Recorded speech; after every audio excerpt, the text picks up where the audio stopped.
Lisa Muller adalah sosok wanita modern yang percaya diri, mandiri, dan memegang prinsip bahwa hidup adalah tentang kebebasan. Blasteran Jerman Indonesia, dia tumbuh besar di Berlin bersama ayahnya, Hans Muller, seorang arsitek sukses. Ibu Lisa, seorang wanita Jawa bernama Siti Rahma, meninggal dunia ketika Lisa masih kecil.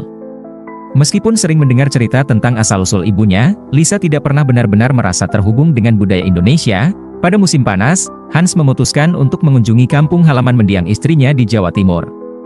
"Lisa, ini penting untuk mengenal bagian dirimu yang lain," desak Hans dengan nada serius. Lisa, meski enggan, akhirnya setuju. Baginya, ini adalah kesempatan untuk berlibur ke tempat eksotis. Meski dia tidak tahu apa yang akan dia hadapi di sana, sesampainya di desa kecil itu, Lisa terkejut melihat suasananya. Lembah hijau, sawah yang membentang, dan rumah-rumah sederhana dengan ornamen khas Jawa memberikan kesan yang jauh dari kehidupan modern yang dia kenal. Namun, yang paling mengusiknya adalah dominasi budaya religius. Adzan berkumandang 5 kali sehari, dan hampir semua orang terlihat mengenakan pakaian muslim. Lisa merasa asing. "Ini bukan duniaku," pikirnya sambil mengamati anak-anak kecil bermain sambil menghafal doa. Bagi Lisa, agama hanyalah warisan budaya, sesuatu yang tidak relevan di era modern ini. Dia menghabiskan hari-harinya dengan berjalan-jalan di sekitar desa, mencoba mencari hiburan. Hans, yang mengerti kegelisahan anaknya, mencoba memberinya pengertian. "Kita di sini untuk mengenang ibumu. Dia berasal dari tempat ini, dan aku ingin kau merasakan apa yang dulu membuatnya bahagia." Lisa hanya tersenyum tipis tanpa berkata banyak, tetapi kata-kata itu menancap di benaknya. Namun, apa yang tidak diketahui Lisa adalah bahwa perjalanan ini akan mengubah pandangan hidupnya secara mendalam. Sebuah pertemuan tak terduga sedang menantinya, sesuatu yang akan mengguncang keyakinannya selama ini. Pada suatu sore, Lisa memutuskan berjalan-jalan lebih jauh dari biasanya. Dengan memakai kemeja longgar dan celana pendek, dia merasa nyaman melangkah di antara jalan setapak yang diapit oleh sawah hijau. Namun, dia mulai menyadari bahwa dia tersesat. Semua pemandangan terlihat sama, dan jalan yang dia tempuh seolah membawa dia semakin jauh dari desa. Dia mencoba membuka ponselnya, tetapi sinyal di daerah itu sangat buruk. Rasa frustrasi mulai muncul. "Astaga, aku benar-benar diantah-berantah," gumamnya sambil menendang kerikil kecil di depannya. Saat itulah dia melihat seseorang duduk di bawah pohon besar di tepi jalan setapak. Pemuda itu sedang membaca buku tebal, mengenakan kemeja putih sederhana dan sarung. Lisa mendekatinya dengan ragu, memandangi wajahnya yang teduh. Pemuda itu menoleh, tersenyum ramah. "Ada yang bisa saya bantu, Mbak?" ditanyanya dengan suara tenang. Lisa menjelaskan bahwa dia tersesat. Pemuda itu, yang memperkenalkan diri sebagai Fajar, segera menawarkan bantuan. "Ayo, saya antar. Tidak terlalu jauh dari sini kok," katanya. Lisa setuju, meski merasa sedikit canggung. Di perjalanan, Lisa mulai memperhatikan bahwa Fajar adalah sosok yang berbeda dari orang-orang yang biasa dia temui. Pemuda ini tampak tenang dan percaya diri, meskipun hidup di tempat yang sederhana. Dia tidak banyak bicara, tetapi setiap kata yang diucapkannya terasa penuh makna. Ketika mereka sampai di desa, Lisa berterima kasih. "Aku benar-benar beruntung bertemu kamu," katanya. Fajar hanya tersenyum. Bagi Lisa, ini adalah pertemuan yang menarik, meskipun dia tidak menyadari bahwa ini adalah awal dari hubungan yang akan mengubah hidupnya. Esok harinya, Lisa kembali bertemu Fajar secara tidak sengaja di pasar desa. Fajar sedang membantu ibunya menjual hasil panen. Dia menyapa Lisa dengan ramah, seperti menyapa teman lama. "Mbak Lisa, bagaimana kesannya tentang desa kami?" tanyanya. Lisa mengangkat bahu. "Tenang, tapi sedikit membosankan," jawabnya jujur. Fajar tertawa kecil. Mungkin karena Mbak Lisa terbiasa dengan suasana kota, percakapan mereka mengalir dengan ringan, hingga Lisa melihat sebuah buku di dekat lapak dagangan Fajar. Buku itu adalah tafsir Al-Quran. Dengan nada setengah bercanda, Lisa bertanya, "Kamu benar-benar percaya pada semua itu?" Fajar menatapnya dengan tenang. "Tentu saja. Bagi saya, Al-Quran adalah panduan hidup." Lisa tertawa kecil. "Panduan hidup? Bukankah itu hanya kumpulan cerita dari masa lalu? Aku rasa hidup tidak butuh aturan seperti itu." Fajar tidak tersinggung. Dia hanya berkata, mungkin Mbak Lisa belum melihat sisi lain dari kitab ini. Kadang, kita hanya tahu apa yang terlihat di permukaan."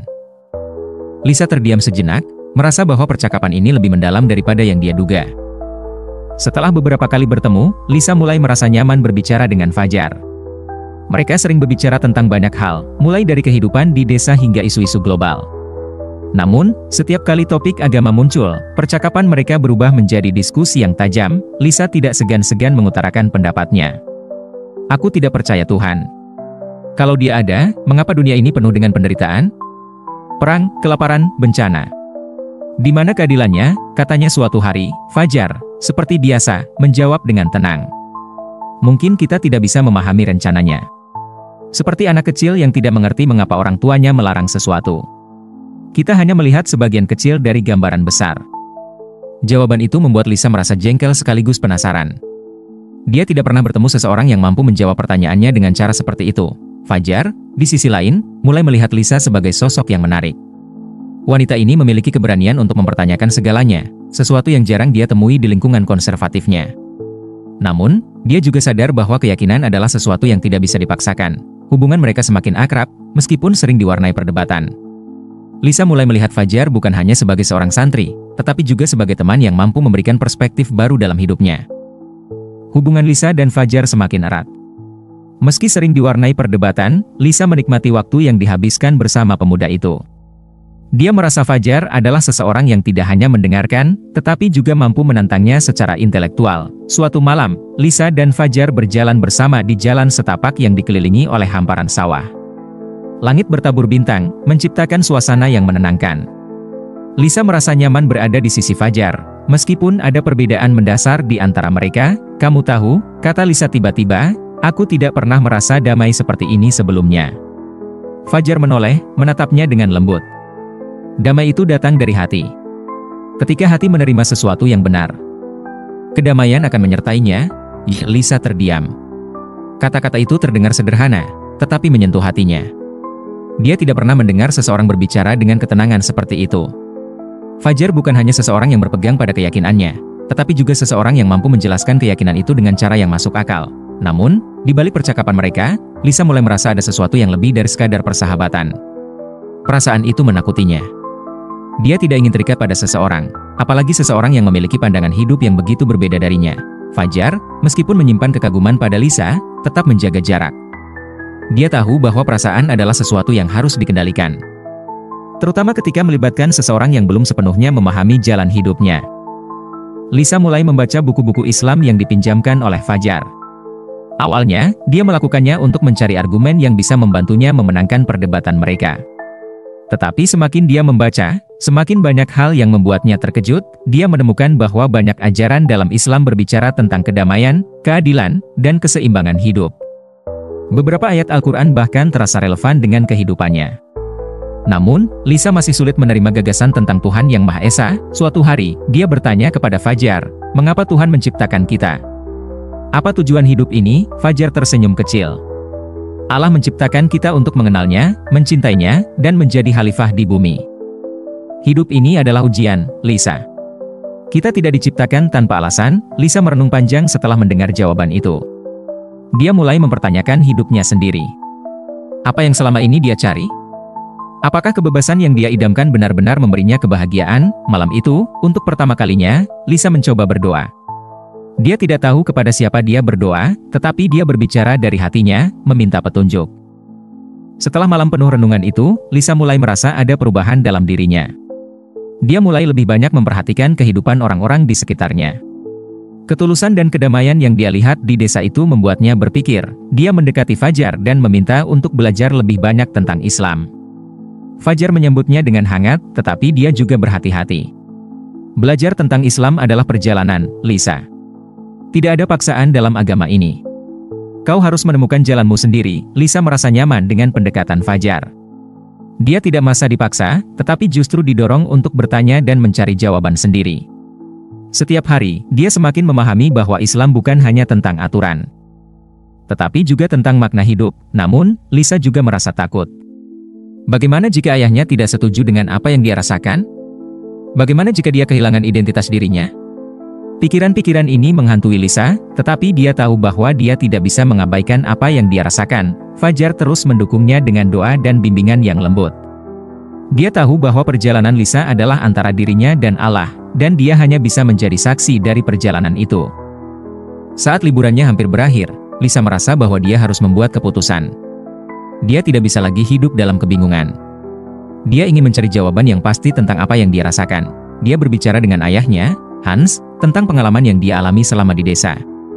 Hans, meskipun terkejut, mendengarkan dengan sabar. Lisa, ini adalah hidupmu. Jika kau merasa ini adalah jalan yang benar, aku akan mendukungmu, kata Hans dengan tulus. Keesokan harinya, Lisa menemui Fajar. Mereka duduk di bawah pohon yang sama tempat mereka pertama kali bertemu. Lisa menatap Fajar dengan mata yang penuh tekad. Aku ingin tahu lebih banyak. Aku ingin mencoba memahami Islam sepenuhnya. Fajar merasa harum mendengar kata-kata itu. Dia tahu bahwa ini adalah awal dari perjalanan baru bagi Lisa. Jika kau sudah siap, aku akan membantumu sejauh yang aku bisa, katanya lembut. Lisa merasa lega setelah mengungkapkan perasaannya. Dia tahu bahwa ini bukan keputusan yang mudah, tetapi dia juga tahu bahwa ini adalah sesuatu yang harus dia lakukan. Setelah kembali ke Jerman, Lisa mulai mencari komunitas Muslim untuk belajar lebih dalam tentang Islam. Dia menghadiri kelas-kelas, membaca Al-Quran, dan berdiskusi dengan para mentor yang membantunya memahami ajaran Islam dengan lebih baik. Fajar tetap mendukungnya dari kejauhan. Mereka sering berkomunikasi melalui telepon dan pesan. Fajar selalu mengingatkannya untuk tetap sabar dan ikhlas dalam perjalanan spiritualnya. Pada suatu malam, Lisa merasa bahwa dia sudah siap. Dia mengucapkan syahadat di hadapan mentor dan komunitas barunya. Saat itu, dia merasakan kedamaian yang tidak pernah dia rasakan sebelumnya. Lisa segera memberitahu Fajar tentang keputusannya. Aku telah menjadi seorang Muslim, katanya dengan suara bergetar. Fajar, yang mendengar kabar itu, merasa haru. Dia tahu bahwa hidayah itu benar-benar datang dari Allah. Hans, meskipun tidak memahami sepenuhnya keputusan Lisa, mendukungnya dengan sepenuh hati. Aku bangga padamu, Lisa. Kau telah menemukan sesuatu yang membuatmu bahagia, katanya. Beberapa bulan kemudian, Lisa kembali ke desa di Jawa Timur. Kali ini, dia datang dengan hati yang berbeda.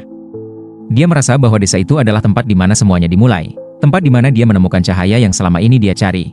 Fajar menyambutnya dengan senyum hangat. Selamat datang kembali, Lisa. Bagaimana perasaanmu sekarang? Tanyanya. Lisa menjawab dengan mata berbinar. Aku merasa damai. Aku merasa akhirnya menemukan apa yang aku cari selama ini. Mereka berbicara panjang lebar tentang perjalanan spiritual Lisa. Fajar merasa bangga melihat perubahan pada Lisa. Wanita yang dulu skeptis dan penuh pertanyaan kini menjadi seseorang yang penuh keyakinan dan kedamaian. Lisa tahu bahwa perjalanannya belum selesai. Dia masih memiliki banyak hal untuk dipelajari, tetapi dia merasa yakin bahwa dia berada di jalan yang benar. Di bawah langit biru yang cerah, Lisa dan Fajar duduk bersama, berbicara tentang masa depan.